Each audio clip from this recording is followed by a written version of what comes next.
Hey everyone, welcome back. It's Taylon, dietitian with a mission. Today we're making blackening seasoning.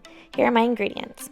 We're going to start with a 1/4 cup of butter, and I like to chop it into small squares so it melts faster in the microwave. Then I've got 2 tablespoons paprika, 1 tablespoon smoked and 1 tablespoon sweet.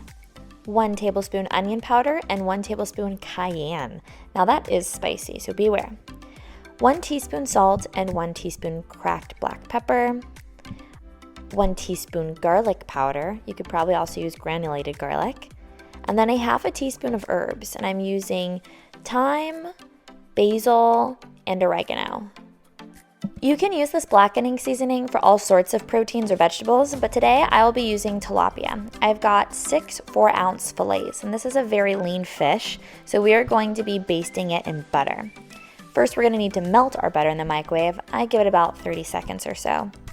Once it's melted, you're going to need to take a fork, and then you can whisk it together in case there's any solid pieces on the bottom.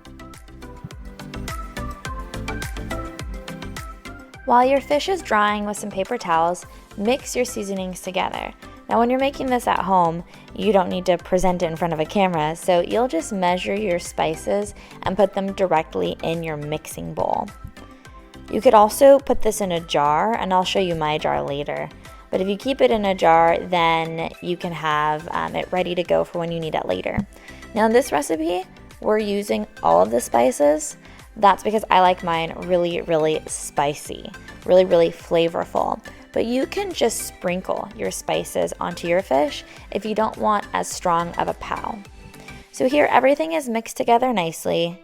Voila! And this is the jar I was talking about that I usually store excess mixtures of spice in. Okay, so our fish should be patted dry and ready to go. So remove your paper towels, and like I said, you could do chicken, you could do mixed vegetables. Shrimp is another really good one for this. Either way, you're gonna wash and dry your protein, and then you're going to drizzle your butter onto it. This is a very, very lean fish, like I said, so I do think that the butter is necessary. If you want to go dairy-free, you can use oil of sorts, like a canola oil, something that can take high heat. If you want to try coconut oil, that can work too. It'll give it a little bit more of a tropical flavor. But I'm just using some butter and tossing it very gently with a soft soft rubber spatula. And that's so my fish doesn't break apart too easily. Of course, you can use your fingers. That would probably be more effective. Start your stove and turn it on to medium-high heat. I do think for blackening, you need a cast iron skillet. That's the way I was taught, and that's what I recommend, and that's to minimize any sticking. If you're using like a stainless steel, you're gonna need to use a lot more oil, and then you're frying it. And that's what I'm avoiding doing here by using a cast iron skillet that's already been really well seasoned. So we need to dredge our fish in our spices. Dredging just means covering it completely. I'm not going to be too worried about the sides of the fish. I pretty much am just going to cover the front and the back side. So go ahead and do that. I do think that this recipe is perfect for 6 fillets exactly. If you're using smaller fillets or larger fillets, then it'll vary. I might even recommend doubling up this recipe so that you have some ready to go in your container for a later date. I'm checking to see if my pan is hot enough by putting my hand slightly above it and feeling the heat radiate. It is, so I can put these beautiful fillets straight onto the pan.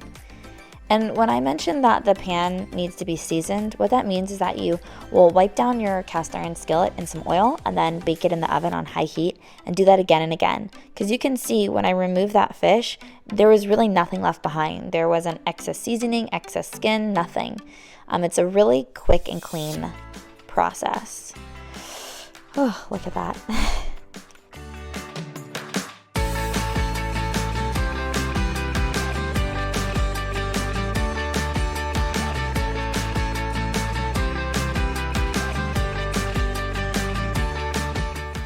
Be sure to check the temperature of your fish.